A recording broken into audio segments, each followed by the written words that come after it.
다 함께 묵상 기도 드리겠습니다.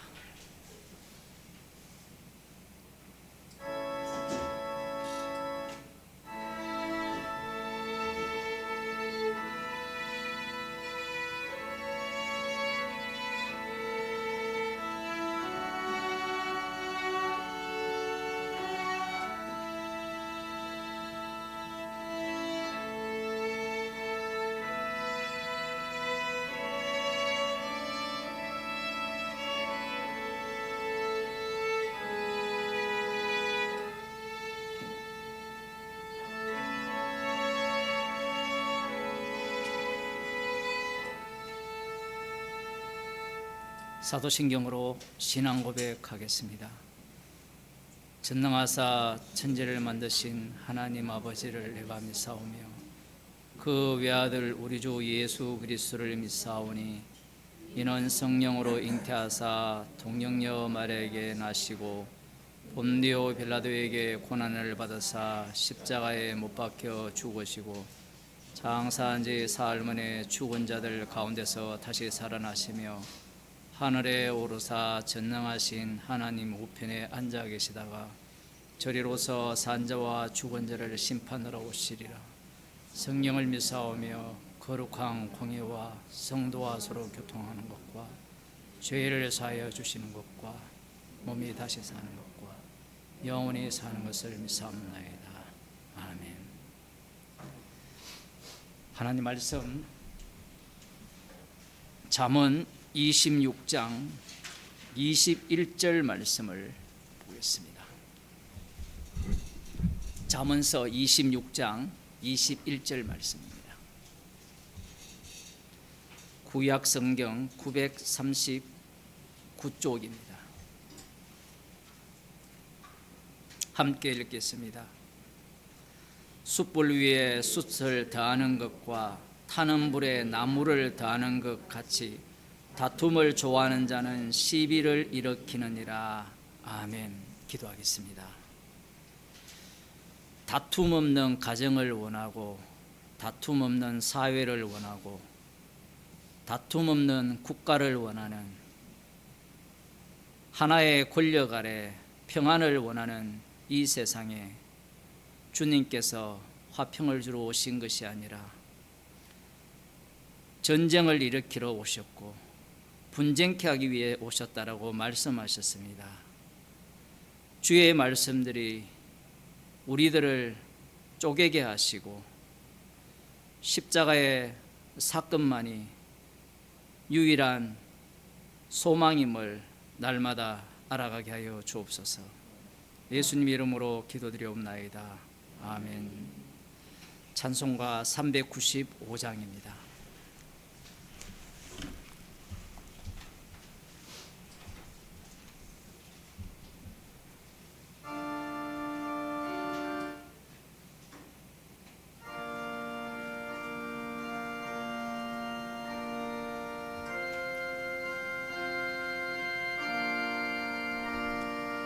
너 시험을 당해 범죄치 말고 너 용기를 다해 곧 물리쳐라. 너 시험을 이겨 새 힘을 얻고 주 예수를 믿어 늘 승리하라. 우리 구주의 힘과 그의 위로를 빌라. 주님 내 편에 서서 항상 도우시리. 내 친구를 삼가 잘 선택하고 너행을 삼가 늘 조심하라. 너 열심을 다해 늘 충성하고 온 정성을 다해 주 봉사하라. 우리 구주의 힘과 그의 위로를 빌라. 주님 내 편에 서서 항상 도우시리. 잘 이기는 자는 상 주시리니 너 낙심치 말고 늘 전진하라. 내 구세주 예수 힘 주시리니 주 예수를 믿어 늘 승리하라.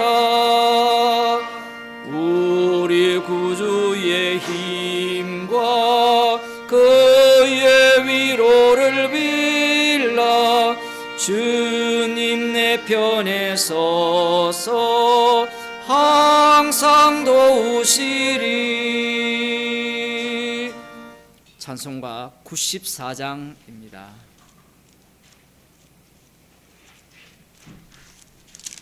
(94장) 예수님은 누구신가?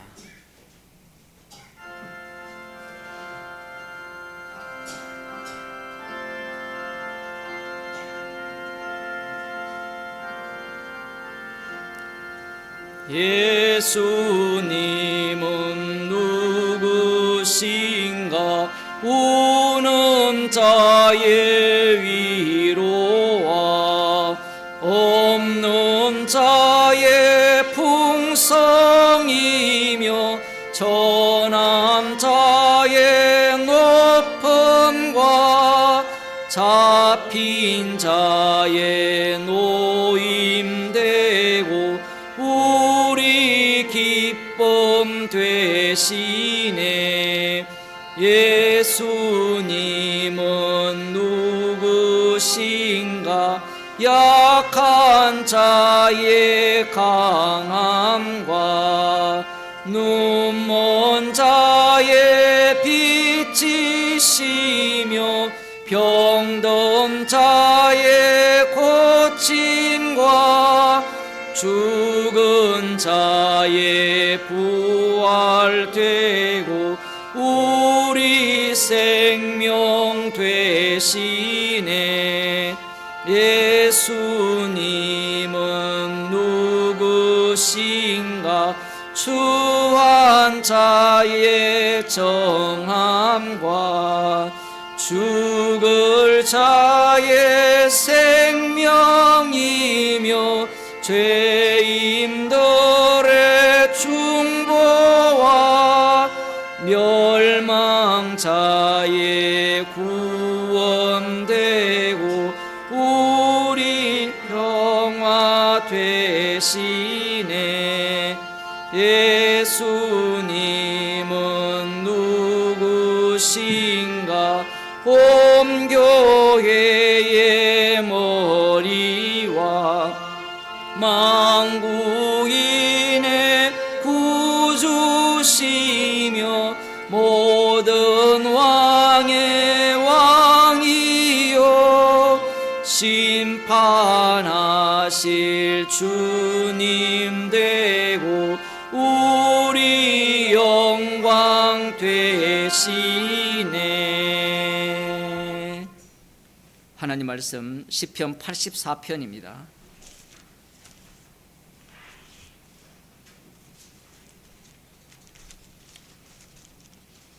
시편 84편 1절에서 4절 말씀까지 교독하겠습니다. 구약 성경 863쪽입니다. 고라 자손의 시 영장으로 깃딧에 맞춘 노래. 만군의 여호와여 주의 장막이 어찌 그리 사랑스러운지요. 내 영혼이 여호와의 궁정을 사모하여 제약하며 내 마음과 육체가 생존하시는 하나님께 의지하리라.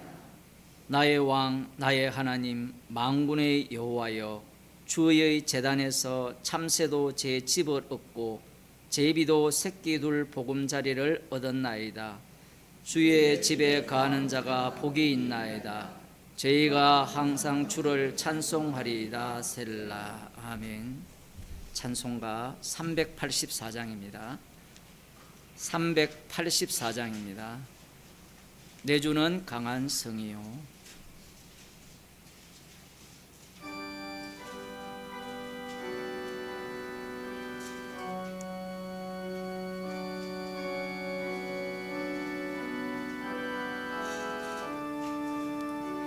내 주는 강한 성이요 방패와 병기 되시니 큰 환난에서 우리를 구하여 내시리로다. 원수 마귀는 이때도 힘을 써 모략과 권세로 무기를 삼으니 천하에 누가 당하랴. 내 입만 의지할 때는 패할 수밖에 없도다. 힘 있는 장수 나와서 날 대신하여 싸우네. 이 장수 누군가? 주 예수 그리스도 만군의 주로다. 당할 자 누구랴? 반드시 이기리로다. 이 땅의 마귀 권세가 우리를 삼키려 하나. 겁내지 말고 섞어라. 진리로 이기리로다. 친척과 재물과 명예와 생명을 다 빼앗긴데도 진리는 살아서 그 나라 영원하리라.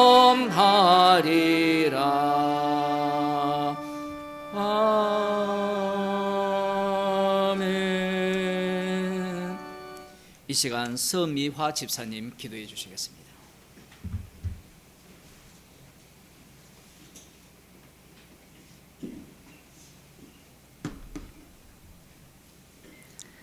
하나님 감사합니다.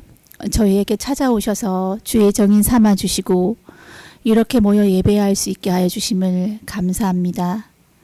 저희들 주의 증인으로 산다고 하지만 내 생각대로 내 계획대로 살아가고 있습니다. 나의 행복을 위해 살지 않도록 저희를 붙잡아 주시고 주의 뜻대로 사용하여 주시옵소서. 주의 말씀을 날마다 묵상하며 지식으로 듣지 않게 하여 주시고 주님 홀로 영광 받으소서. 이 모든 것 주 예수 그리스도 이름으로 기도드렸습니다. 아멘.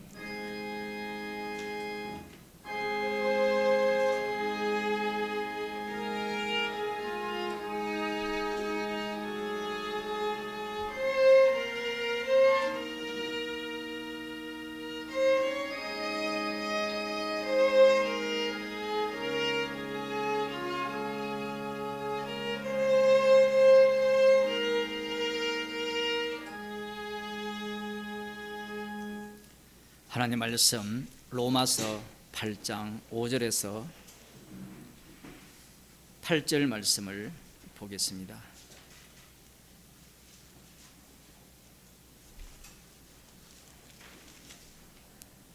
제가 읽어 드리겠습니다. 신약 성경 249쪽입니다.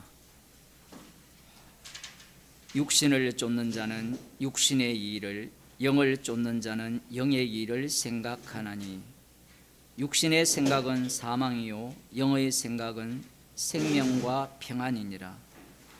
육신의 생각은 하나님과 원수가 되나니 이는 하나님의 법에 굴복치 아니할 뿐 아니라 할 수도 없음이라. 육신에 있는 자들은 하나님을 기쁘시게 할 수 없느니라. 아멘.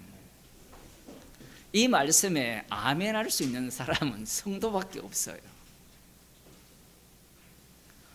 성도 아닌 자들이 성령을 받았다라고 주장을 하면서 나는 육신을 쫓지 않고 성령을 쫓습니다 라고 주장을 하는 겁니다. 이들이 말하는 성령을 쫓는다라는 그 의미가 수상해요. 오늘 본문에서 육신을 쫓는 자들이라고 나오는데, 육신을 따른다라고 할 때 이 육신을 따라 행하는 것이 무엇이냐라는 거예요. 이게 굉장히 중요합니다. 여기에서 우리는 따라 행한다, 성령을 따라 행한다, 지금 성경에 보면 이렇게 행한다라고 번역이 되어 있는데, 헬라어 성경을 보면 헬라어 이야기 안 해도 되는데 우리가 행할 때 어떻게 행합니까? 여러분이 일을 할 때 어떻게 일을 해요? 아유, 쉬엄쉬엄 쉬어가면서 그냥 이렇게 한들 어떠리, 저렇게 한들 어떠리, 이렇게 일을 하나요? 안 그러면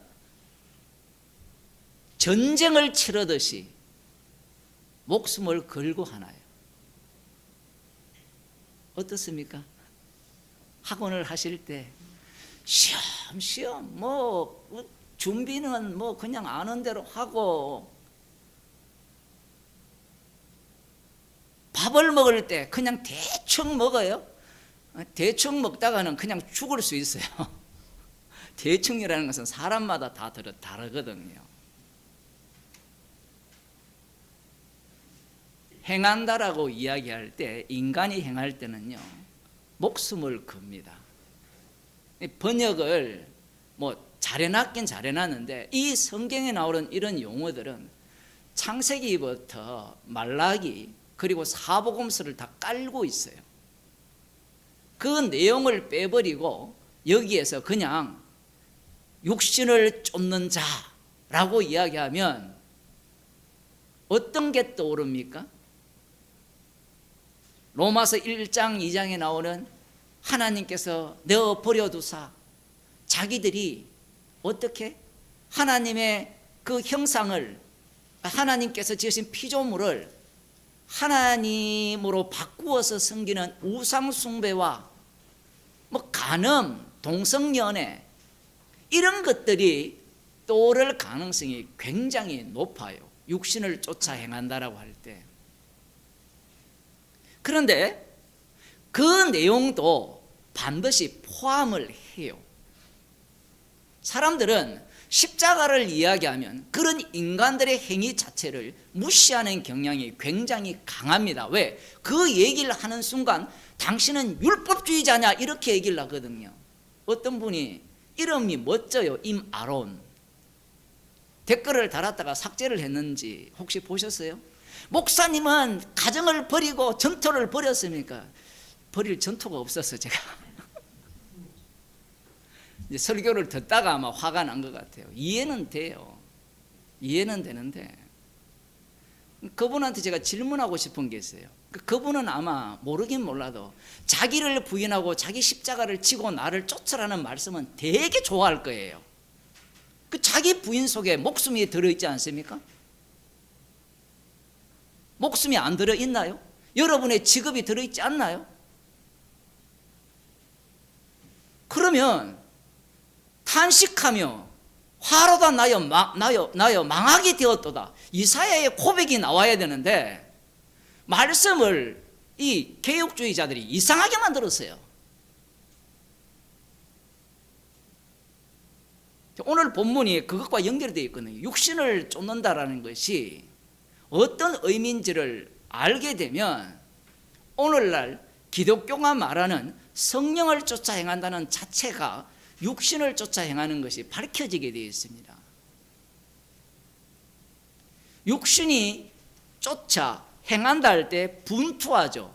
분투를 한다는 것은 이 헬라 단어 그렇게 되어 있는데 분투, 전쟁이죠. 피 흘리는 싸움을 하는데 그 육신을 쫓아 행하는 최종 도달 지점이 있는 거예요. 도달 지점이 어딘가요? 주님은 우리에게 명확하게 말씀하셨습니다. 죽음입니다. 일평생 우리가 수고하여서 마지막 도달하는 지점이 사망이죠. 그러면 인간들이 알아차리고 해야 될 건데 그 사망이라는 것을 이야기를 해도 눈앞에 현실적으로 보여도 인간은 이 육신을 쫓아 행하는 것을 포기하지 않습니다. 그 포기하지 않고 어디까지 도달하려고 하느냐? 그 창세기 3장에 보면 이 마귀가 여자에게 와서 시험을 하죠. 유혹을 하는데 그 유혹하는 내용이 잘 알지만 성경을 보겠습니다. 여호와 하나님의 지으신 들짐승 중에 뱀이 가장 강교하더라. 뱀이 여자에게 물어 가로되 하나님이 참으로 너희들어 동산 모든 나무의 실과를 먹지 말라 하시더냐. 이 질문 자체를 하나님의 말씀과 살짝 비틀었죠. 이게 굉장히 중요합니다. 말씀을 비틀었거든요. 다 먹지 말라고 한 적이 없어요. 이 선악을 알게 하는 이 열매만 먹지 말라고 명하셨지 나머지는 다 먹으라고 하셨는데 이 뱀이 동산 모든 나무의 실과를 먹지 말라 하시더냐라고 하면서 하나님의 말씀을 살짝 비틀어서 유혹을 합니다. 이미 뱀과 대화를 한다는 것은 이미 이 여자나 아담이나 선악과 체계 속으로 들어온 거예요. 우리들이 똑똑한 우리들은 다 먹었으니까 이제 선악과 체계로 들어가지 않았느냐? 아는 게 그것밖에 없어요. 눈에 보이는 확인되는 것밖에 안 되는 거예요. 대화를 한다는 자체가 이미 그 선악 체계 속에 빠져든 겁니다.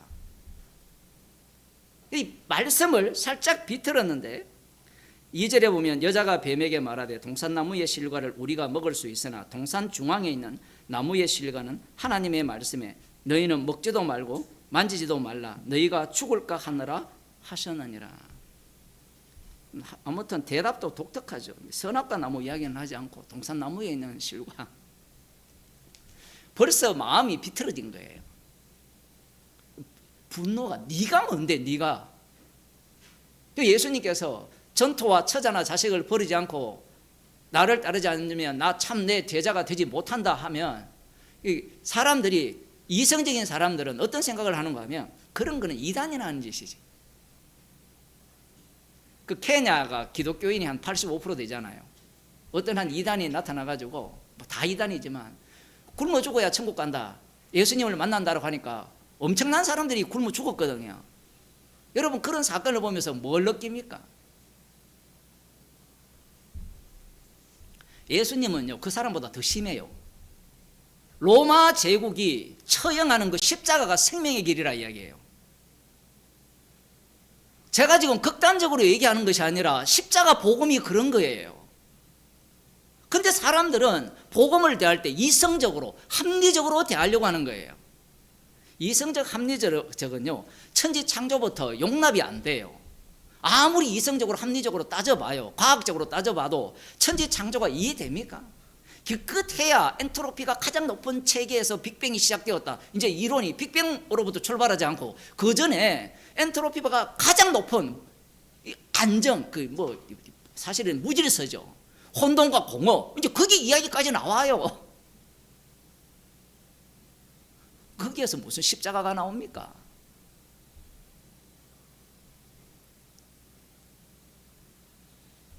기존 교회에서 이단을 이야기를 할 때 극단적으로 하는 것은 이단이라고 규정을 했잖아요. 그런데 예수님은 하나님의 아들로서 십자가에 못 박혀 돌아가셨어요. 이것보다 극단적인 게 어디 있습니까? 웬만하면 이 세상에서는 아까 우리 잠언서 하면서 기도를 했습니다마는 다툼이 없는 세계를 원하잖아요. 그런데 예수님은 잠언서가 이 다툼 일으키는 자를 공격을 해놓고 예수님은 완전히 쑥대밭을 만들어 버려요. 그런데 쑥대밭을 만들어 놓고 그 속에 평화하라, 사랑하라, 용납하라를 말씀하시는 겁니다. 아마 제가 이렇게 이야기하면 이단이라고 그러겠죠. 왜냐하면 오늘날 교회는 뭘 원하느냐 하면 사람들이 함께 평화롭게 공존하면서 이 세상에서 행복하게 살다가 천국 가는 것을 꿈꾸기 때문에 그래요. 그러니 자기들에 대해서 이렇게 공격하거나 거기에 대해서 부정하는 사람들이 있다면 용납하지 않습니다. 누가 우리 공동체를 깨느냐 이 얘기예요. 교회마다 그 강력한 공동체잖아요. 그 교회 세계에 들어가면요, 여러분들이 목사가 아니라서 잘 모르는데 목사들이 모인 시찰에, 노회, 총회에 가보면요, 민주당 하고 어디입니까? 국민의힘하고 싸우는 것보다 제가 보기에는 1000배, 10,000배는 더하는 세계예요. 정치 세계. 거기에 들어가면 패거리가 있고요. 장로님들은 잘 아시죠? 말도 못합니다. 요즘은 어떤지 모르지만 돈이 아니면 총회장 당선을 못하고요. 뭐 제비 뽑기 하는데 제비 뽑기 해봤자 줄서기예요. 그 외에는 없습니다. 지금 이 뱀의 유혹에 이 여자가 거기에 합류를 당하는데 이 뱀이 뭐라고 이야기 나오는가 하면 죽을까 하노라 했을 때 너희가 그것을 먹는 날에는 결코 죽지 아니하고 너희 눈이 밝아 하나님과 같이 되어 선악을 알 줄을 하나님이 아심이니라. 이 마귀 말이 맞아요, 틀렸어요? 맞아요. 마귀가 말하는 게 맞다니까요. 뒤에 보면 이야기하잖아요. 그들의 눈이 밝아 자기들의 몸이 벗은 줄을 알고 쭉 나오면서 하나님께서 자기들과 같이 되었다 이렇게 나오거든요. 선악을 알고 심판할 수 있는 그 심판주의 자리는 하나님뿐이어야 되는데 선악과를 먹는 순간 선악을 알고 하나님과 같이 된다라는 이 사실을 이 여자에게 알려주는 겁니다. 그러자 이 여자가 달랑 따먹어야 되죠. 탐스럽고. 뭘 탐내겠습니까? 과일이 탐나는 게 아니에요. 하나님과 같이 되고자 하는 이 선악을 아는 일에 하나님과 같이 되어서 하나님 행세하는, 이제 이 계시가 진행되면 될수록 하나님과 같이 되는 것이 최종 목적이 아님이 드러나게 돼요. 하나님보다 더 높은 자리에 올라가는 게 이들이 노리는 최종 목적입니다. 그게 마귀가 원하는 바예요.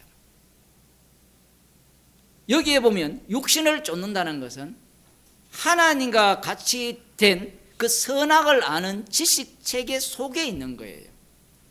이게 육신을 쫓는 겁니다. 그러면 이 말씀에서 확 뛰어넘어 가지고 하나님께서 아브라함을 부르시고 그리고 그 자손들을 이스라엘로 만들었잖아요. 유월절 어린 양의 피로 아들을 만든 이후에 육신을 쫓는 모습은 과연 어떤 모습이냐라는 겁니다. 율법을 주시죠. 어린 양의 피로 구출한 자들, 애굽에서 구출한 자들에게 율법을 주십니다. 그 율법을 주시면 율법을 위반하는 것이 육신을 쫓는 것임이 드러나요. 그렇지 않다면 그들이 심판받을 이유는 없잖아요. 그래서 계속해서 하나님께서는 선지자들을 보내어서 율법으로 돌아오라고 계속해서 외치는 겁니다.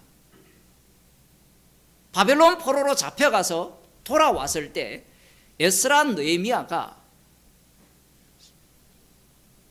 언약을 갱신하는 모세 언약으로 돌아가자라고 말만 하는 것이 아니라 그들이 뭐까지 가졌습니까?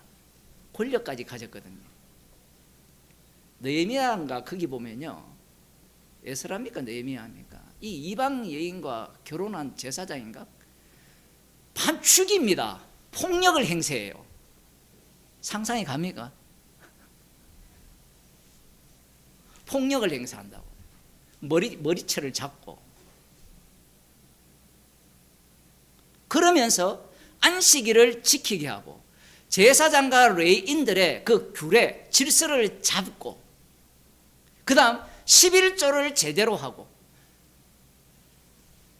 땅의 첫 소산물을 제대로 드리고, 가장 중요한 것은 에스라 느헤미야에서 가장 중요한 부분은 이방 여인과의 결혼입니다. 아들을 그들의 딸에게 주지 말고 딸들을 그들의 아들에게 주지 말라. 그게 계속해서 이 모세 오경에서 주요한 내용으로 자리 잡고 있거든요. 그것이 솔로몬 왕이, 거기에도 나옵니다. 솔로몬 왕이 이방 여인과 결혼함으로 말미암아 우상 숭배 속으로 빨려들죠. 빨려들기 때문에 그 결과로 지금 우리는 이 현실을 맞이했다라는 게 에스라 느헤미야의 생각입니다. 그러려면 철저하게 이방 여인과는 결혼하면 안 되는 거예요. 그래서 심지어는 자식까지 있는데 그 이방 여인을 다 쫓아 보내는 겁니다. 그리고 율법 중심으로 율법대로 살자라는 겁니다. 그게 역사의 끝자락이거든요. 성경에 보면 역사서의 마지막은 에스라 느헤미야 그리고 에스더인데, 사실 에스더가 굉장히 중요하거든요. 에스더는 율법 중심에 의해서 승리하는 세계가 아니거든요. 역사는 에스더로 이렇게 이방 나라에서 진행이 되고 그 중간에는 사라져버립니다. 이스라엘 약속의 땅에서의 역사는 사라져버려요.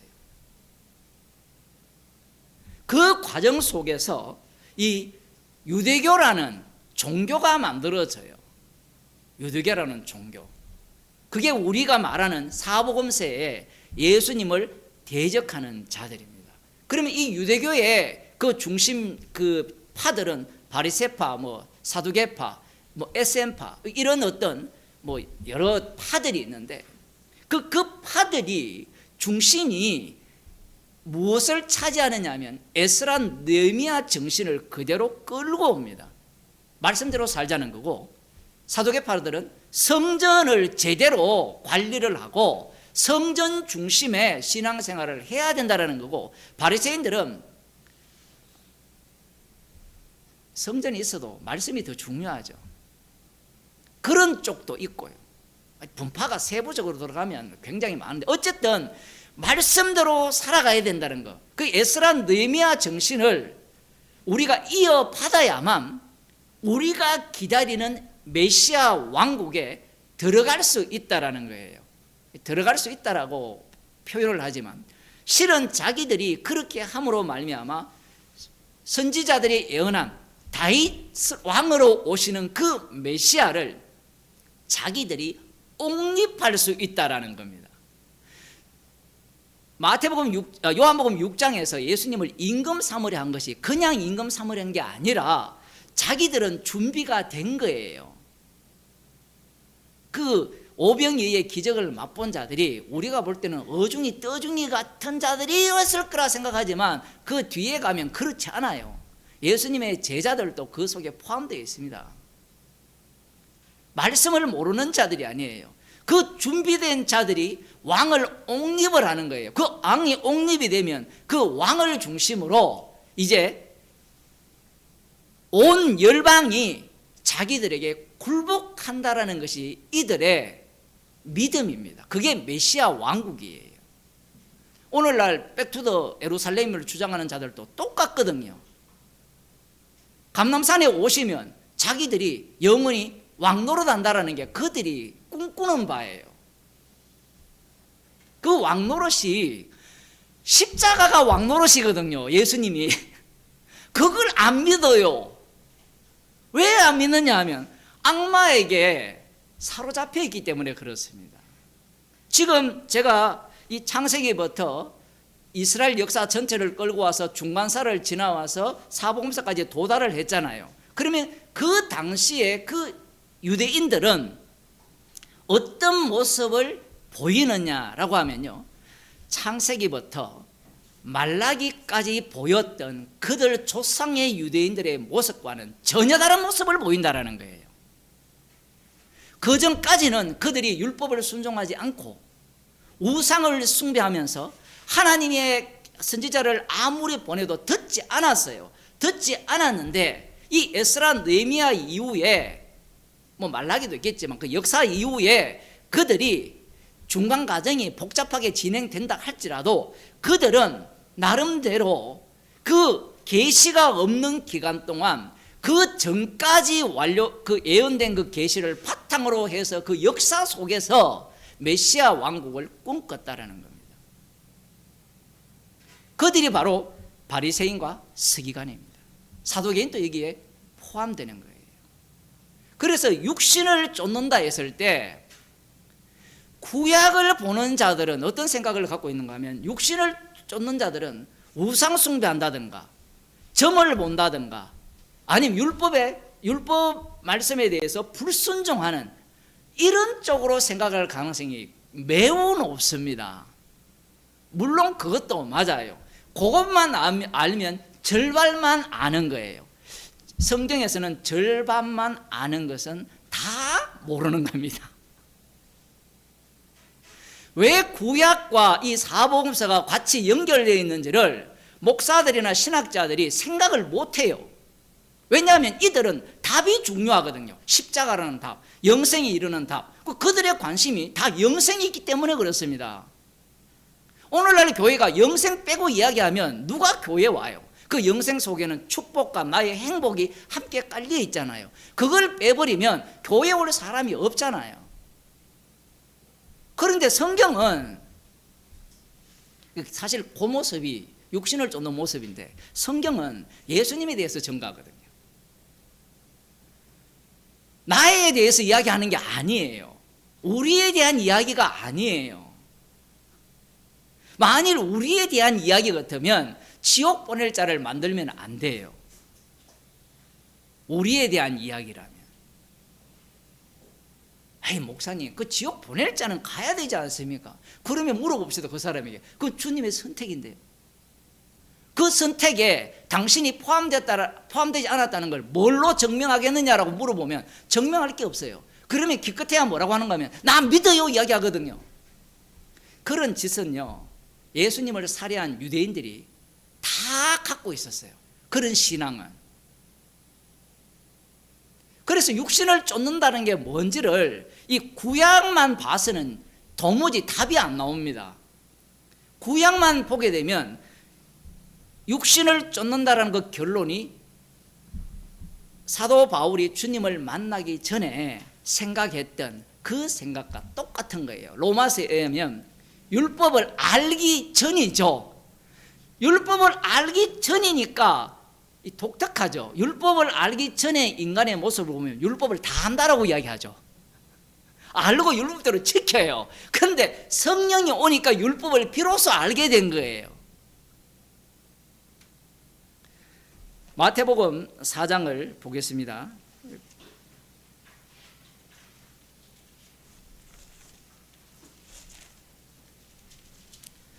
예수님께서 이 세례 요한으로부터 물 세례를 받으시고 올라오실 때 성령이 비둘기같이 예수님 위에 임하심을 보시더니 하늘로서 소리가 있어 말씀하시되 이는 내 사랑하는 아들이요 내 기뻐하는 자라 하시니라. 3장 17절 말씀이죠.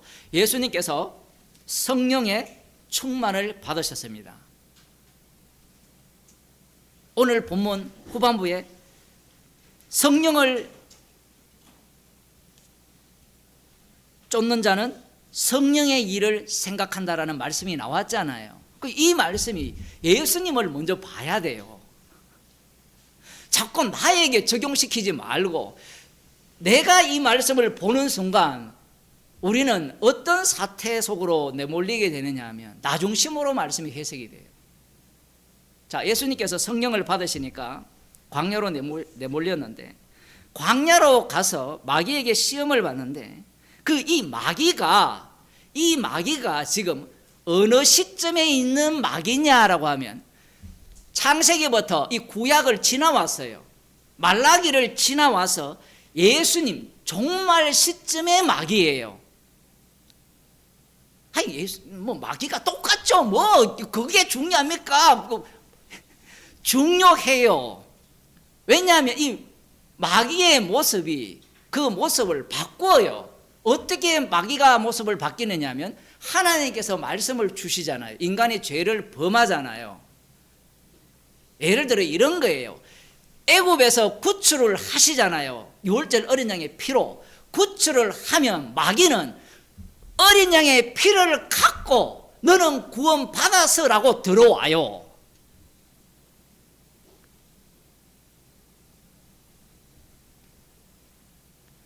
성전을 주시면, 성전에서 제사를 드리면 너는 죄가 용서받아. 그러면 주님은 또 반대쪽에서 예레미야 선지자가 하죠. 이것을 하나님의 전이라 하는 말을 믿지 말라 이야기하잖아요. 주님이 창조를 하면 마귀가 개입이 되고, 마귀가 개입하여서 말씀을 비트는데 인간이 보기에는 별로 틀린 점이 없어요. 생각을 하면 다 맞는 말을 하니까. 그러면 하나님께서 또 일을 벌리는 겁니다. 아벨과 그 제물은 연락했다라고 하면 우리는 어떻게 제사 드리면 된다라고 답을 알고 있어요. 기름을 분리해서 드리면 된다. 그러면 받을까요? 안 받는다라는 겁니다. 그 내용이 제사법이거든요. 마귀는 계속해서 그 육신을 쫓는 모습을 변형을 시키는데, 그 변형하는 모습을 따라가 보면 다 말씀대로예요. 지금 이 얘기를 하고자 하는 겁니다.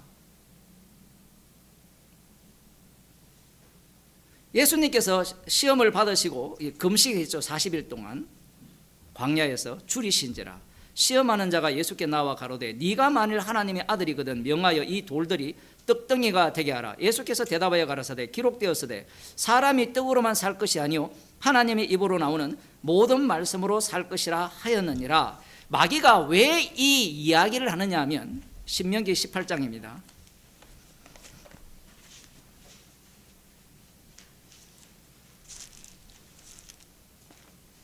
마귀는 성경의 전문가고요. 성경을 완벽하게 꿰뚫고 있어요. 마귀를 만만히 보면 안 됩니다. 18장 15절에 보면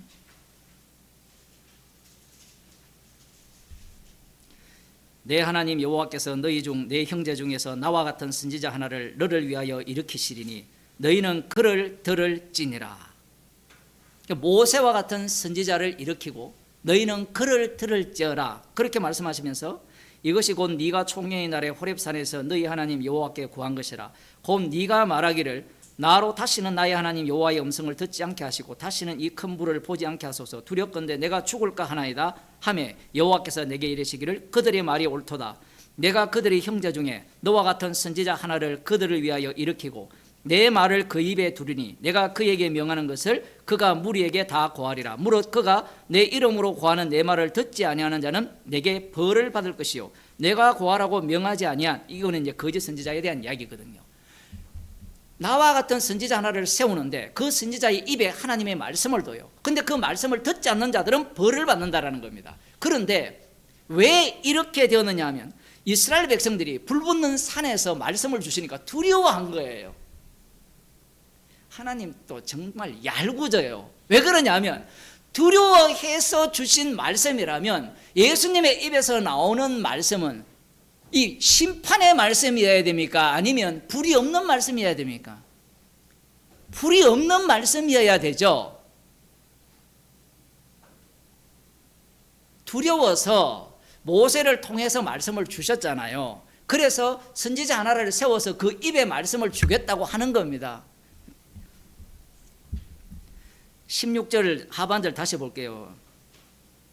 16절 이것이 곧 네가 총회의 날에 호렙산에서 너희 하나님 여호와께 구한 것이라. 곧 네가 말하기를 나로 다시는 나의 하나님 여호와의 음성을 듣지 않게 하시고 다시는 이 큰 불을 보지 않게 하소서. 큰 불을 보지 않게 했기 때문에 여호와께서 그들이 그래 맞다, 그래서 내가 너와 같은 사람 한 사람을 세울 건데 그 입에 내 말씀을 두는데 그 말을 듣지 않는 자는 심판을 하겠다, 이 말씀을 하신 거예요. 그러면 듣는 사람은 야, 이 불이 두려워서 입에 말씀을 뒀으니까 입에서 나오는 말씀은 이 불이 나오는 말씀이냐 아니냐라고 할 때 불이 안 나온다고 생각을 하겠죠. 그런데 예수님 입에서 나오는 말씀은 이 불로서 태우는 정도가 아니라 천국과 지옥을 갈라버립니다. 그래서 제가 하나님이 조금 표현을 하면 얄궂다라는 표현을 한 거예요. 자기들이 무엇을 구하는지도 몰라요. 그들이 자기들 입장에서 구한 것에 대해서 지금 나와 같은 선지자 하나를 세울 거라고 말씀을 하셨어요. 지금 유대인들이 이 부분은 이렇게 생각을 못합니다. 못하고 나와 같은 선지자 하나를 세울 거라고 했는데 지금 예수님 당시에 이 선지자가 어떤 모습으로 올 거냐라고 하면 40일 동안 줄였을 때 가장 필요한 게 떡이잖아요. 이 떡은 하늘에서 만나를 내리는 거나 돌로 떡덩이 만드는 거나 마찬가지잖아요. 둘 다 신적 능력입니다. 그럼 이 마귀가 뭘 생각하는가 하면 나와 같은 선지자 하나가 오면, 모세와 같은 선지자 하나가 오면 모세처럼 무엇을 줄 거라고 예상을 하는 거예요. 만나를 줄 거라고 예상을 하는 겁니다. 그러면 왜 만나냐, 왜 떡이냐라고 하면 예수님 당시에 95% 7% 정도가 가난했어요. 물론 부자들도 마찬가지겠지만 로마 압제하에 있잖아요.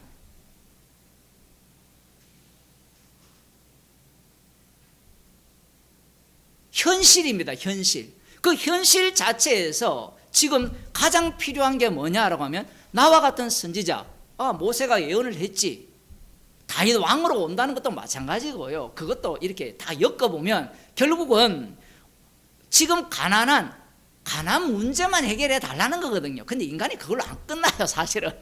어찌되었든 이 형편, 이 광야 같은 이 약속의 땅 이 자체를 해결해 달라는 게 이 마귀가 요구하는 바입니다. 그래서 네가 하나님의 아들이라면 돌로 떡덩이 만들으라는 거예요. 돌로 떡덩이를.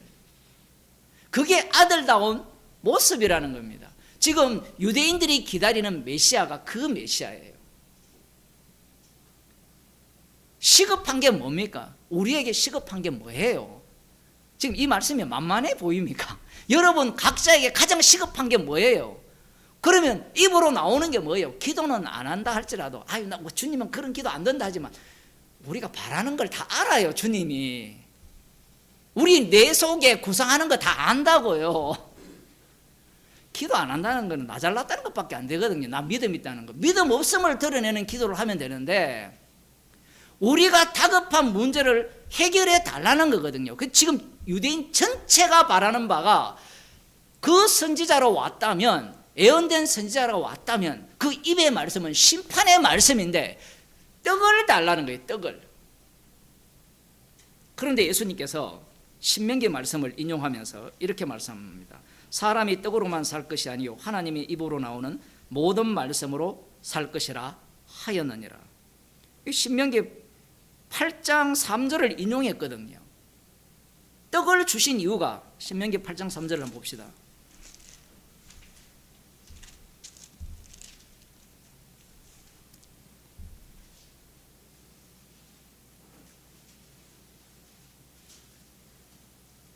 (2절부터) 보면 내 하나님 여호와께서 이 40년 동안에 너로 광야의 길을 걷게 하신 것을 기억하라. 이는 너를 낮추시며 너를 시험하사 네 마음에 어떠한지 그 명령을 지키는지 아니 지키는지 알려 하심이라. 너를 낮추시며 너로 줄이게 하시며 또 너도 알지 못하며 네 열조도 알지 못하던 만나를 네게 먹이신 것은 사람이 떡으로만 사는 것이 아니요 여호와의 입에서 나오는 모든 말씀으로 사는 줄을 너로 알게 하려 하심이라. 말씀이 정말 이해할 수 없는 말씀입니다. 만나를 주셔놓고 말씀으로 산다. 이 얘기입니다. 그러면 말씀으로 산다는 것을 어떻게 보여주는가 하면요, 만나를 먹여놓고 다 죽여버립니다. 충격적이잖아요. 지금 신명기는 이미 그 만나 먹은 자들 1세대를 다 죽인 이후에 주신 말씀이거든요. 말씀으로 산다는 거예요. 말씀으로. 오히려 말씀에 의해서 죽는 게 사는 거다, 이렇게 표현할 수도 있습니다. 예수님께서는 그 당시에 유대인들이 갖고 있는 그 신학입니다. 지금 마귀가 예수님을 떠나서 어디로 가느냐 하면 제자들한테 가고요, 이 바리새인과 서기관 유대인들한테 가거든요. 말씀으로 산다, 이렇게 이제 예수님께서 말씀을 하셨어요. 하시면 마귀가 고개 숙일까요, 안 숙일까요? 마귀를 하지 말고 사람이 지금 갑자기 돈이 필요한데 돈 100원을 저에게 달라고 했을 때 사람은 돈으로 사는 것이 아니라 말씀으로 산다면 뭘 하겠어요? 손에 돌이 있었으면 저 목사 봐, 사랑 없는 목사야, 돌로 칠 거예요. 실제로 그 사건이 일어나거든요. 예수님을 살해한 이유가 그겁니다. 왜 우리의 욕구를 채워주지 않느냐? 그래서 팔아먹어버립니다. 우리는 이 말씀에 익숙하죠. 사람이 떡으로 사는 것이 아니라 하나님의 입에서 나오는 모든 말씀으로 산다. 그 모든 말씀이 뭐예요? 십자가. 근데 마귀는 여기에 합류할까요, 안 할까요? 합류 안 하죠. 십자가라고 하면 십자가를 그냥 명사로 보지 마세요. 그 과정 속으로 우리를 집어넣으면 십자가 사건이 일어나는 이 현장으로 끌려가면 우리의 죄는 죄대로 그대로 드러나요. 예수님이 달리신 그 십자가가 예수님이 중심에 있고 좌우에 강도들이 있잖아요. 그 세 가지 요소가 다 일어나는 현장이 우리의 몸이라는 겁니다. 근데 마귀는 여기서 튕겨버려요. 이게 흥미로운 지점입니다. 말씀으로 산다 하면 아멘 하면 되는데, 그 다음 나오는 게 뭐냐면, 지금 첫 번째 마귀가 시험할 때 말씀이었어요. 에이 목사님, 그 구약을 어떻게 그렇게 해석합니까? 여러분의 형편이 이러했다면 반드시 유대인처럼 해석하게 돼 있어요. 메시아를 기다릴 때 어떤 메시아를 기다립니까?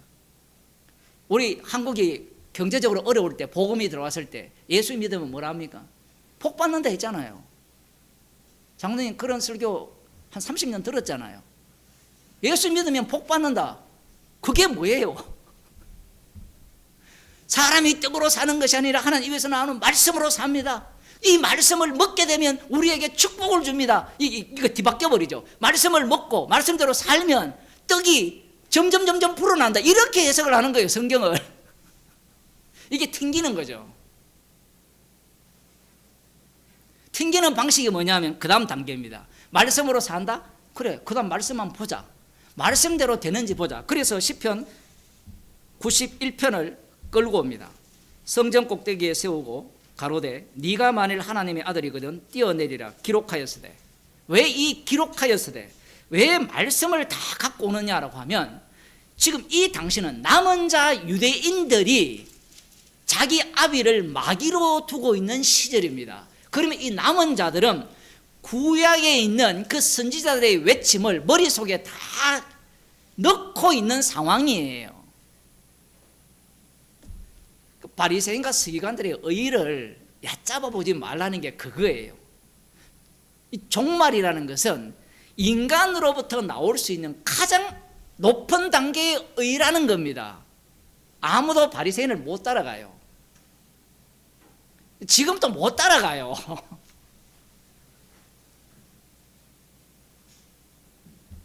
그래서 말씀을 갖고 옵니다. 말씀대로 산다고 하니까. 그러면 말씀대로 이루어지는지를 보여달라는 거예요. 이 말씀대로 되어지는 걸 보여달라. 그래, 내가 그래 그 만나에 대해서 잘못 해석했다면, 그래 말씀으로 산다면 다시 어디로 갑니까? 말씀이 이 높은 데서 뛰어내리면 저가 너를 위하여 그 사자들을 명하리니 저희가 손으로 너를 받들어 발이 돌에 부딪히지 않게 하리로다. 이게 약속이잖아요. 시편 91편을 봅시다. 시편 91편을 좋아하는 사람이 한 둘이가 아니고요, 이 세상 모든 사람들이 다 좋아해요. 알고 보니까 마귀가 제일 좋아하거든요. 말씀대로 산다고 하니까 시편을 어떻게 보는가 하면 애언으로 봅니다. 시편 91편은 다윗의 시편은 아닌데 시편을 다윗의 시편으로 보게 되면 이 시절이 과연 어떤 시절이냐, 그건 뭐 시간은 좌우로 상관이 없습니다. 91편 1절에 보겠습니다. 지존자의 은밀한 곳에 거하는 자는 전능하신 자의 그늘 아래 거하리로다. 철저하게 지존자 되신 그분 품에 있는 자들은 보호를 받는다는 이야기예요. 보호. 그 보호받는 내용이 뭐냐 하면 이 꼭대기에 뛰어내리면 천사가 너를 지킨다는 거예요. 이 말이 맞아요, 틀려요? 좀 더 볼까요? 더 신나는 내용이 많습니다. 내가 여호와를 가리켜 말하기를 저는 나의 피난처요 나의 요새요 나의 의뢰하는 하나님이라. 피난처, 요새, 의뢰하는 하나님. 그러니까 어느 누구도 나를 공격할 수 없고 나를 어떻게 망하게 할 수 없다라는 게 지금 시편 기자의 고백이에요. 그 다음 봅시다. 이는 저가 너를 새 사냥꾼의 올무에서와 극한 연병에서 건지실 것이미로다. 저가 너를 그 기수로 덮으시리니 네가 그 날개 아래 피하리로다. 그의 진실함은 방패와 손방패가 되나니 너는 밤의 놀램과 낮에 흐르는 살과 흑암 중에 행하는 연병과 백주에 황폐케 하는 파멸을 두려워 아니하리로다. 천인이 네 곁에서 만인이 네 우편에서 엎드러지나 이 재앙이 네게 가까이 못하리로다. 다른 사람은 다 죽는데 하나님이 나의 피난처이기 때문에 절대로 나는 못 건드린다는 얘기예요. 이게 시편 91편 이야기잖아요. 지금 마귀가 말씀을 왜곡하는 게 아니에요. 말씀대로 이야기하는 겁니다. 좀 더 봅시다. 8절. 오직 너는 목도하리니 악인의 보응이 네게 보이리로다. 그럼 악인이 심판을 받을 거고 네가 말하기를 여호와는 나의 피난처시라 하고 지존자로 거처를 삼았으므로 화가 네게 미치지 못하며 재앙이 네 장막에 가까이 하지 못하리라. 이 교인들이 얼마나 좋아하는 말입니까? 화가 네게 미치지 못하고 재앙이 네 장막에 가까이 오지 못하리라. 이 성경 구절 집 앞에 부적처럼 써놔야 돼요. 입춘 대길 말고. 이게 지금 유대교거든요. 유대교. 말씀대로라는 겁니다. 말씀대로. 마귀가 지금 이 말씀을 끌고 왔어요. 그 다음 나오는 게 오늘 본문 인용이죠. 저가 너를 위하여 그 사자들을 명하사 네 모든 길에 너를 지키게 하심이라. 지킨다는 거예요. 안 지켜주면 하나님의 아들이 아니라는 겁니다. 다윗이 하나님의 아들이잖아요. 지켜줄 때만 하나님의 아들이라는 겁니다. 저희가 그 손으로 너를 붙들어 발이 돌에 부딪히지 않게 하리로다. 말씀으로 산다면 말씀으로 되어지는 현장 속에 네가 있어야 된다라는 게 이 마귀의 주장입니다. 지금 예언이 되어 있으니까 네가 하나님의 아들이면 뛰어내려 보라. 그러면 말씀대로 되는지를 보자라는 거예요.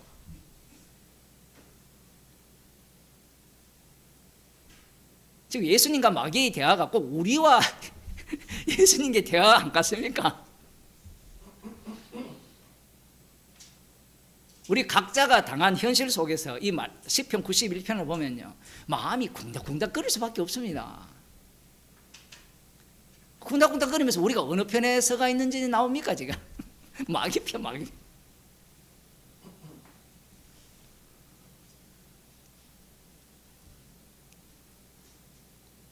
우리 모임이 여기서 한 3월달까지 여기가 계약이 끝나가 이 집이 임대를 우리가 아무튼 3월달까지랍니다. 그러면 우리 뭔 생각해요? 뭐 나는 목사가 아니니까 아무 생각 없다 이럴 수도 있는데,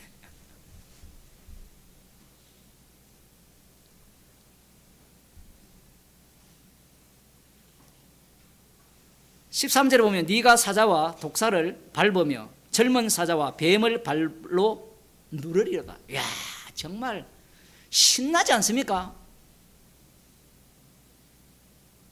마가복음 16장을 볼게요. 마가복음이 예수님께서 끝에 보면 이 말씀을 그대로 갖고 와버립니다.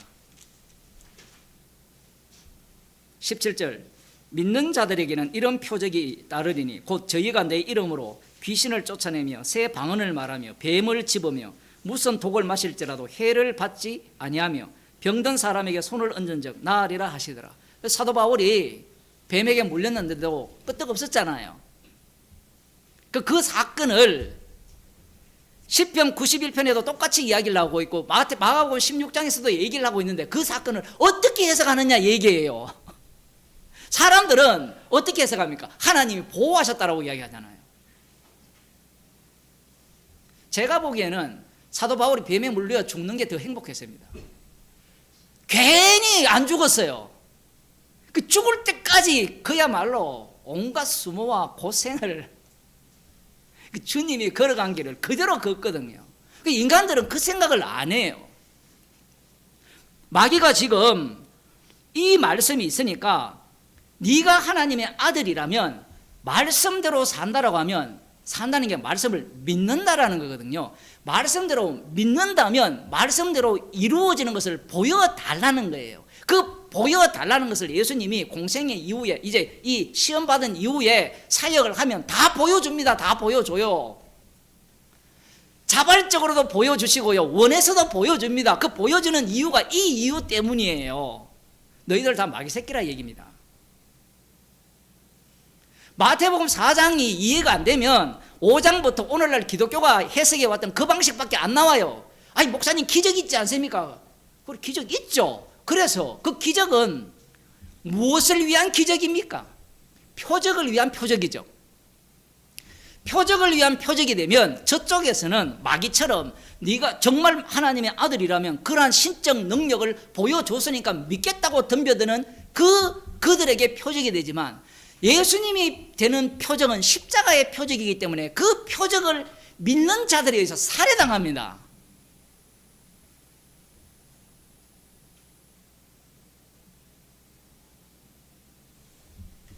지금 마귀가 시편 91편을 갖고 와서 말씀대로 산다라고 하니까 그래 말씀대로 되는지 보자라는 거예요.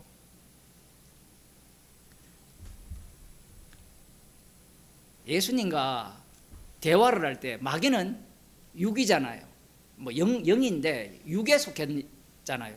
예수님은 영이잖아요. 대화가 안 되는 겁니다. 말씀대로 산다고 하니까. 그 선지자라면 그 선지자답게 돌로 떡땡이 만들어주고 그거는 그래 말씀대로 그 사람이 떡으로 사는 것이 아니니까 그건 수준 낮은 거야. 그럼 말씀대로 사는 거니까 우리가 말씀대로 진짜 이루어지는지를 보자. 너가 정말 말씀대로 너에게 해당 사항이 있는지를 보자. 이건 단순히 예수님께만 해당되는 이야기가 아니라 이스라엘 전체가 하나님의 아들이잖아요. 하나님의 아들이라면 모두에게 해당되는 이야기예요.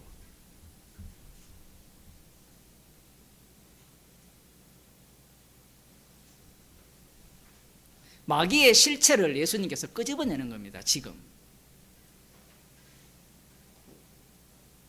적어도 이걸 조금 더 확대하면요, 약속대로 네가 하나님의 아들다움을 보여라가 돼요. 약속대로. 그러면 이 약속대로 하나님의 아들다움이라고 했을 때 시편 91편을 어떻게 해석하느냐 좀 더 봅시다.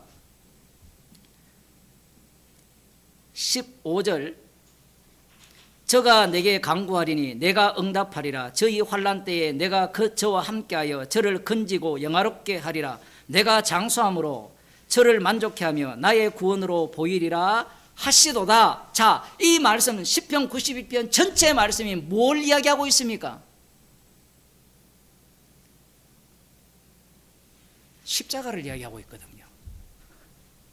아니 목사님 그렇게 안 보이는데요. 그렇게 안 보이니까 이 마귀가 이 시편 91편을 갖고 와서 뭐 보호하고 지키고 이 개념 전체를 뭘로 끌고 옵니까? 육신이 실제로 보호를 받고 다치지 않는 것으로 봐요. 요한계시록 보면 자금 이후로 그리스도 안에서 죽는 자들은 복되다 하거든요. 그리스도 안에 있는 자들은 어떻게 죽어도 복되다라는 겁니다. 근데 사람들은 어떻게 살고 어떻게 죽느냐를 보면서 저봐 하나님이 저주했지, 이 논리밖에 안 나와요. 그게 예수님을 조롱한, 십자가에 달렸을 때 네가 하나님의 아들이면 너도 구원하고 우리를 구원하라, 그렇게 조롱한 그들과 뭐가 다릅니까? 그런데 시편 91편 이런 내용이 나오기 시작하면 이 십자가를 조롱하지 않을 인간이 과연 있겠습니까? 이거 하나님의 말씀이잖아요. 하나님의 말씀이면 말씀대로 보호를 해야 되잖아요. 그 보호, 그 해당 사항이 있는 분이 누굽니까? 예수 그리스도잖아요. 예수님이 십자가에 달려 죽으심 자체가 이 승리한 자리이기 때문에 발끝 하나도 돌에 부딪히지 않았다는 이야기예요. 말도 안 되는 이야기를 지금 하니까 저도 답답한데, 말씀이라는 게 이렇게 구성되어 있어요.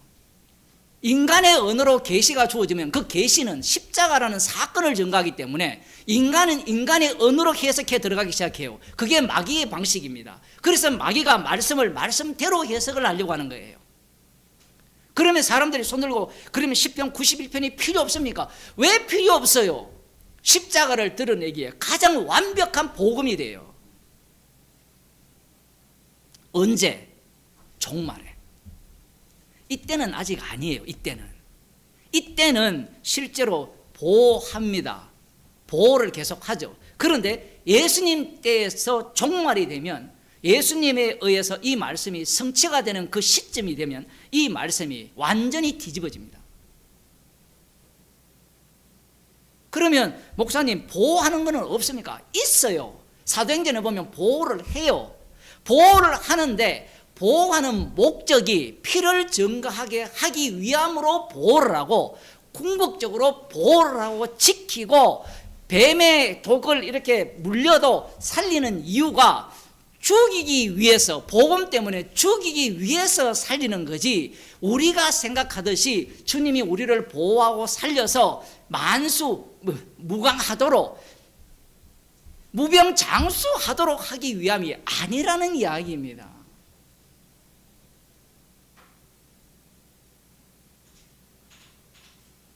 유대인들이 이런 시편을 그렇게 해석을 할 수밖에 없고요. 오늘날 기독교인이라 하는 사람들도 시편 91편을 좋아하는 이유가 거기에 있는 거예요. 여호와는 나의 방패시고 피난처시고 어떤 재앙도 우리 집에 못 들어온다. 이것보다 좋은 게 어디 있습니까? 그러면 십자가 안에서 이 본문을 보게 되면 그 모습이야말로 저주받은 모습이에요.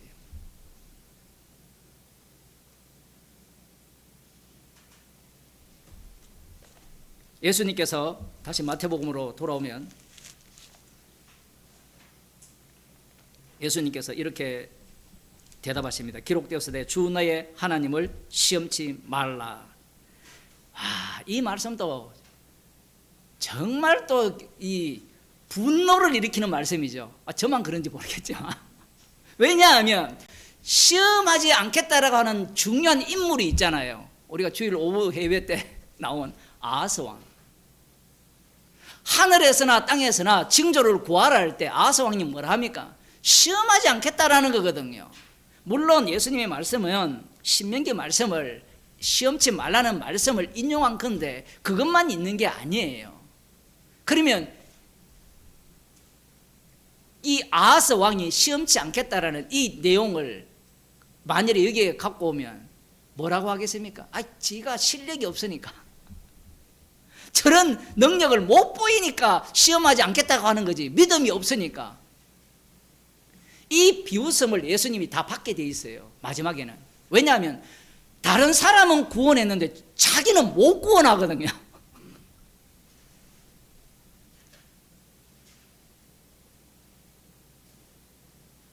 그러니 시험치 말라는 이 말씀, 예수님의 말씀이 아하스 왕의 변명처럼 된 거예요, 인간의 눈에는. 근데 마귀는 어쨌든 예수님의 말씀을 듣고 시험치 말라, 아무튼 잘 알아들어요. 시편 91편은 그 마귀 수준이 얼마나 대단한지를 우리가 봐야 돼요. 그 말을 할 때 하나님의 아들이면 보호하는지 너 보여라 할 때, 하나님을 시험치 말라 할 때 마귀가 튕기버립니다. 튕기죠. 그래, 좋다 그래, 거기까지도 내가 한번 동의해 줄게. 그 다음 이제 마지막에 마귀가 이렇게 이야기합니다. 마귀가 또 그를 데리고 지극히 높은 산으로 가서 천하만국과 그 영광을 보여 가로되 만일 내게 엎드려 경배하면 이 모든 것을 네게 주리라. 이것이 유대인들이 원하는 최종 목적지입니다. 세상 근세와 영광을 소유하는 것이 이들이 바라는 바죠.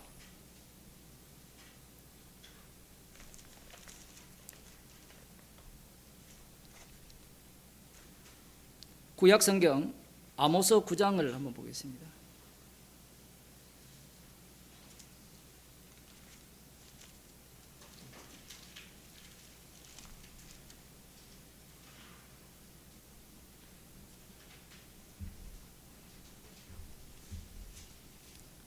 (9장 11절부터) 보면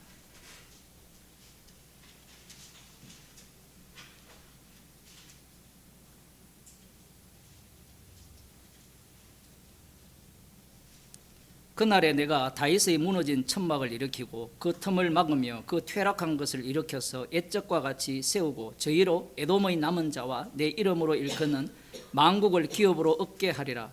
이는 이를 행하시는 여호와의 말씀이니라. 여호와께서 가라사대 보라 날이 이를지라 그때에 밭가는 자가 곡식 베는 자의 뒤를 이으며 포도를 밟는 자가 씨 뿌리는 자의 뒤를 이으며 산들은 담포도주를 흘리며 작은 산들은 녹으리라. 농사가 너무너무 잘 된다는 거예요. 그 가게를 열었는데 손님이 끊이지 않는다라는 겁니다. 주문이 끊이지 않는다라는 거예요.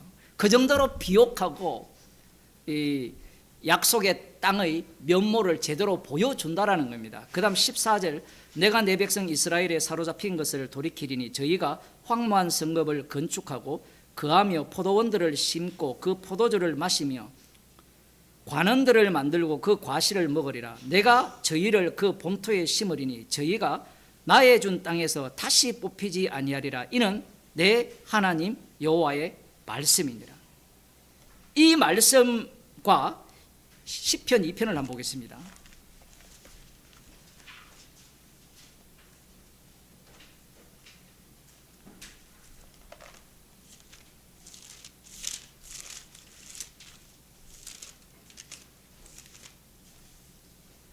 지금 하나님께서 이스라엘 백성들의 사로잡힘을 돌이키고 다시는 뽑히지 않는 그 약속의 땅으로 인도하실 것을 말씀하시고요. 2장 1절에 보면 어찌하여 열방이 분노하며 민족들이 허사를 경영하는고 세상의 군왕들이 나서며 관원들이 서로 꾀하여 여호와와 그 기름 받은 자를 대적하며 우리가 그 맨 것을 끊고 그 결박을 벗어버리자 하도다. 우리들은 이 본문이 예수님에 대한 대적이라 이렇게 볼지 모르지만 유대인들 입장에서는 이 시편 2편이야말로 그들이 기다리는 메시아 왕국의 최정점이에요. 자기들을 공격하는 것이 기름 부은 자를 공격하는 것이 되죠. 4절 하늘에 계신 자가 웃으시며 주께서 저희를 비웃으시리로다. 그때에 분을 바라며 진노하사 저희를 놀래어 이르시기를 내가 나의 왕을 내 거룩한 산 시온에 세웠다 하시리로다. 나의 왕 기름 부은 자 메시아가 오게 되면 시온에 세웠는데 그들이 아무리 분노하여도 그들이 다 굴복당할 것이라는 게 시편 2편의 내용이에요.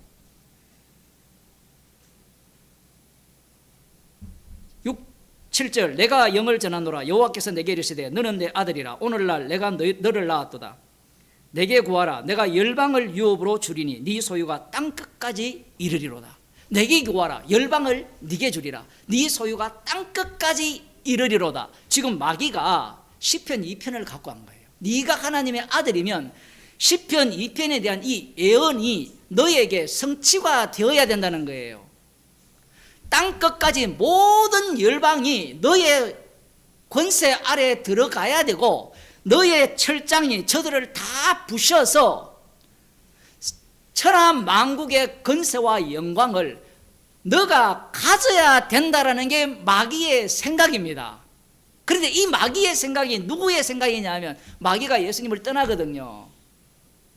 주 너의 하나님만 경배하고 섬기라니까 떠나잖아요. 떠나서 어디로 갑니까? 제자들 속에, 유대인들 속에, 이 세상들 사람 속으로 들어가요.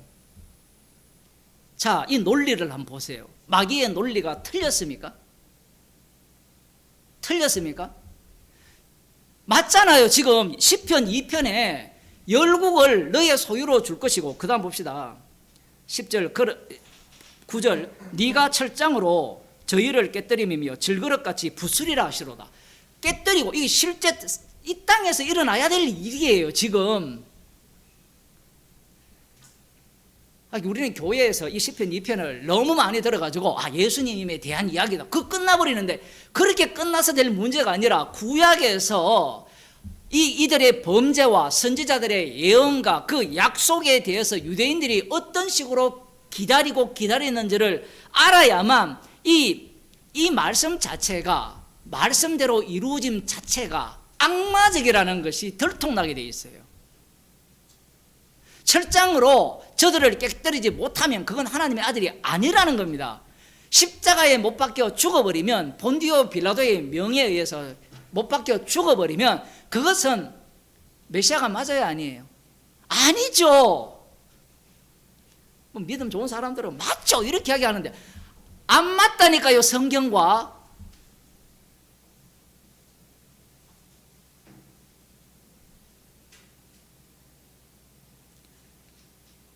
10절 그런즉 군한들아 너희는 지혜를 얻으며 세상의 관원들아 교훈을 받을지어다. 여호와를 경외함으로 섬기고 떨며 즐거워할지어다. 그 아들에게 입맞추라. 그렇지 아니하면 진노하심으로 너희가 길에서 망하리니 그 진노가 급하심이라. 여호와를 의지하는 자는 다 복이 있도다. 철저하게 지금 이 구약은 누구 중심입니까? 여호와 하나님 중심이에요.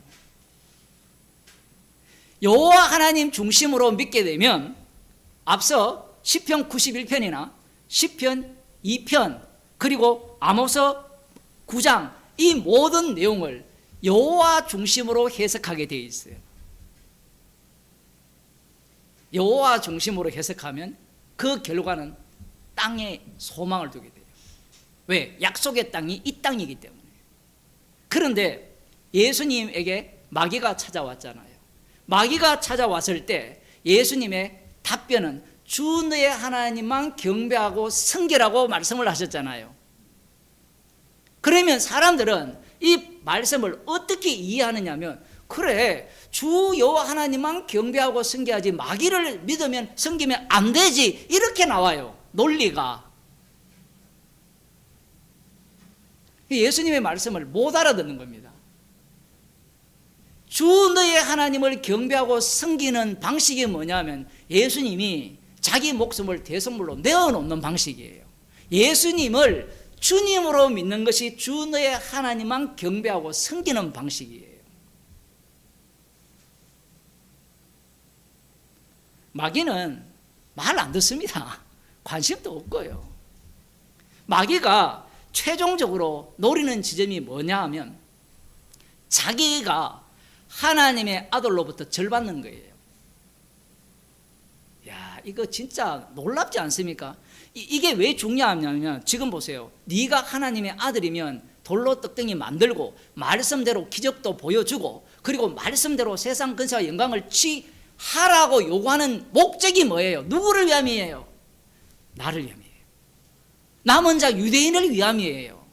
이스라엘을 위함이라는 겁니다. 그 이스라엘이 마귀라는 거예요. 로마서에서는 그 마귀가 이스라엘로도 등장하고 누구로 등장합니까? 나로 등장하죠. 나. 그러면 육신을 쫓아 행한다 할 때, 육신을 위해 분투한다고 할 때 그 육신은 최종 지향점이 뭔가 하면 아들을 자기에게 절하게 하는 게 최종 지향점이에요. 그 방식이 뭐냐면 구약에서는 불순종으로 나타났고요, 신약에서는 율법에 대한 순종으로 나타났다라는 사실입니다. 단순히 부자 청년이 우리가 볼 때는 그냥 한 사건 속에 몇 구절이 없으니까 뭐 이건 별 의미가 없을 거라 생각하지만 그것이 아니에요.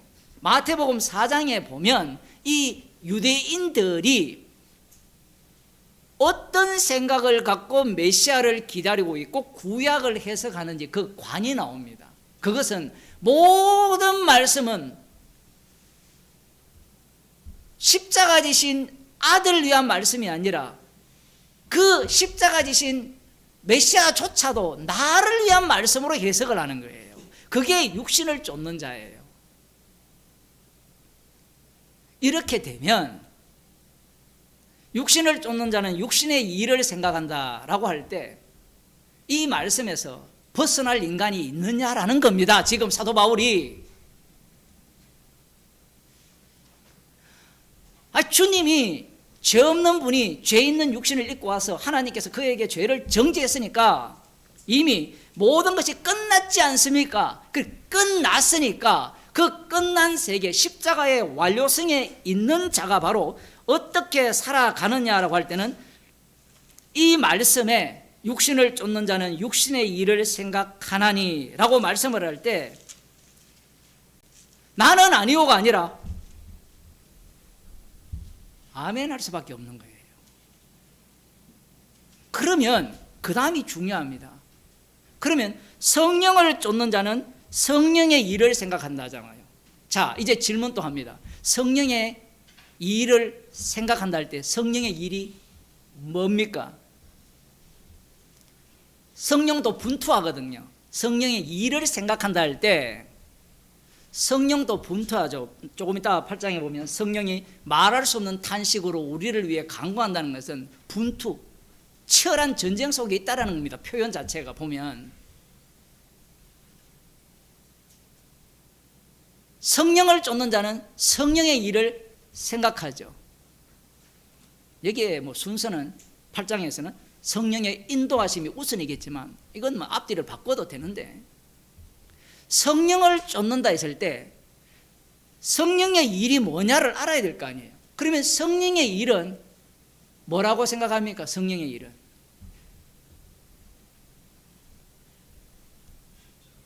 십자가예요. 자, 보세요. 예수님께서 성령을 받았잖아요. 성령 충만 받았죠. 시험을 받고 그 성령 충만 받은 분이 성령의 이끌림에 의해서 어디로 갑니까? 십자가로 가시잖아요. 그러면 성령을 쫓는 자들은 성령의 일이라는 것은 십자가니까 십자가를 생각한다 이 얘기입니다. 그러면 앞뒤가 맞잖아요. 이게 붙어 있어야 되죠. 육신을 쫓는 자는 육신의 일을 생각하고 성령을 쫓는 자는 성령의 일을 생각하나니 했을 때 이 두 요소가 같이 동시성이라는 이야기입니다. 근데 우리는 이걸 육신을 쫓는 자는 육신의 일을 생각하니까 이건 날려버리고 성령을 쫓는 자는 우리는 성령을 쫓아야 돼. 성령을 쫓는다 했을 때 방식은 딱 하나밖에 없습니다. 성령에서 책망을 받죠. 그럼 뭘로 책망을 받아요? 우리는 육신에 속하여서 육신의 일을 위해서 분투하는 자로 드러날 때 책망을 받을 거 아니에요. 이게 복음이잖아요. 아들의 복음.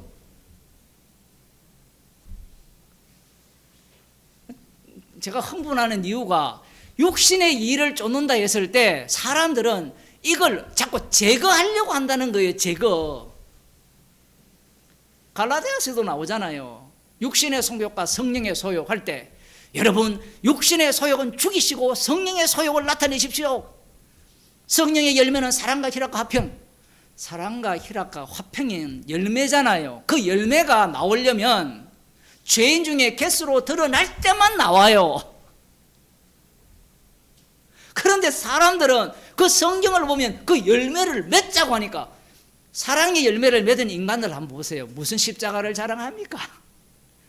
역전이 되죠. 그런 자들의 특징은 내가 주의 이름으로 선지자 노릇하고 귀신을 쫓아내고 많은 권능을 행했다라고 주장을 하는 거예요.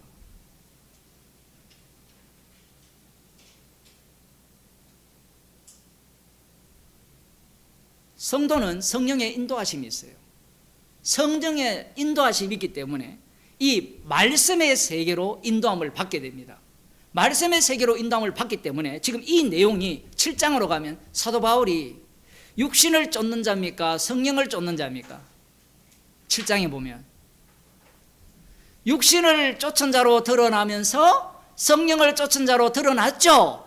우리 주 예수 그리스도로 말미암아 감사한다 했잖아요. 지금 그 내용, 그 과정, 그 사건을 이야기를 하는 거예요. 우리는 이걸 갖고 자꾸 정답을 챙기려고 하잖아요. 정답.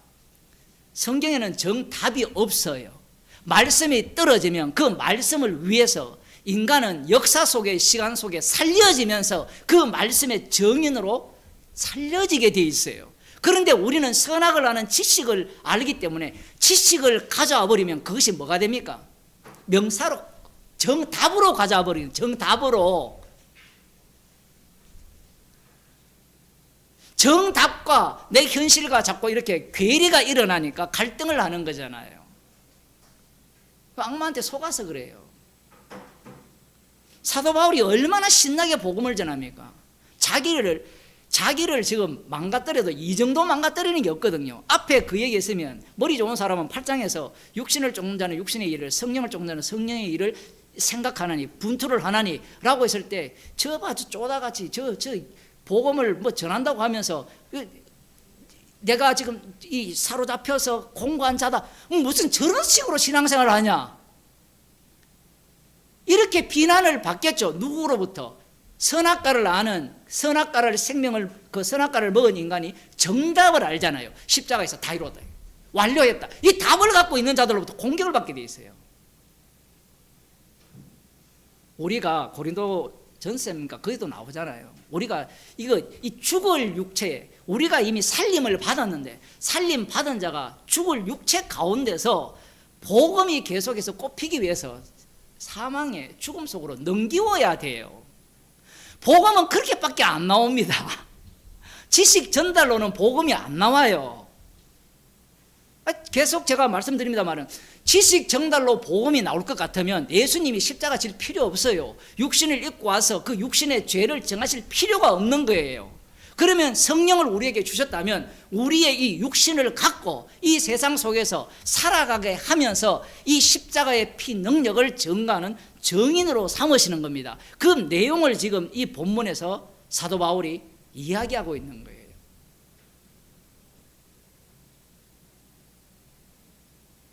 와장창 무너져야 돼요. 지금 로마에 있는 이 교인들이 복음을 알아요. 십자가 복음을 모르는 게 아니에요. 십자가에서 다 이뤘다는 걸 다 압니다. 조금 더 강하게 말하면요, 사복음서를 꿰뚫고 있는 자들이 로마서를 읽는 사람들입니다. 이 정도는 봐야 돼요. 아마추어들이 아니에요. 바울의 이 편지를 듣는 사람들이. 그러면 답을 아는데 왜 다시 이렇게 하느냐? 그것은 성령을 받았기에 성령은 책망을 하는 가운데 십자가의 정인으로 만들어내시잖아요. 우리를 부르신 목적이 주님의 정인으로 불렀지 구원하기 위한 목적이 아니잖아요. 처음 한 거 아니잖아요. 구원하기 위한 목적이라면 그냥 너 구원 받아서 장세전 언약으로 구원 받, 이걸로 끝내면 되잖아요. 우리를 정인으로 불렀잖아요. 그 정인이 되려면 주님께서 살았던 이 공생의 기간의 삶을 반드시 반복하게 돼 있어요. 그럼 반복한다니까 또 흉내를 내려고 하는데 그 양식은 다 달라요. 다 다른데 어떤 모습 속에서도 이 말씀이 해당 사항이 있는 겁니다. 육신을 쫓는 자는 육신의 일을 생각하고 성령을 쫓는 자는 성령의 일을 생각하나니. 아멘. 이 말씀의 세계에 들어가 있는 거예요. 이 말씀의 세계에 들어가 있지 않는 자들은 구원 못 받는 자입니다. 이제 구원을 이야기하는 거예요. 구원 중심으로 이야기하는 자들은 구원 못 받은 자예요.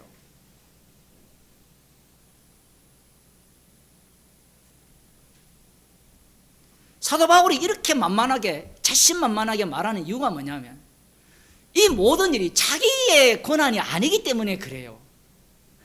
로마서의 내용이 자기 소유가 아니잖아요.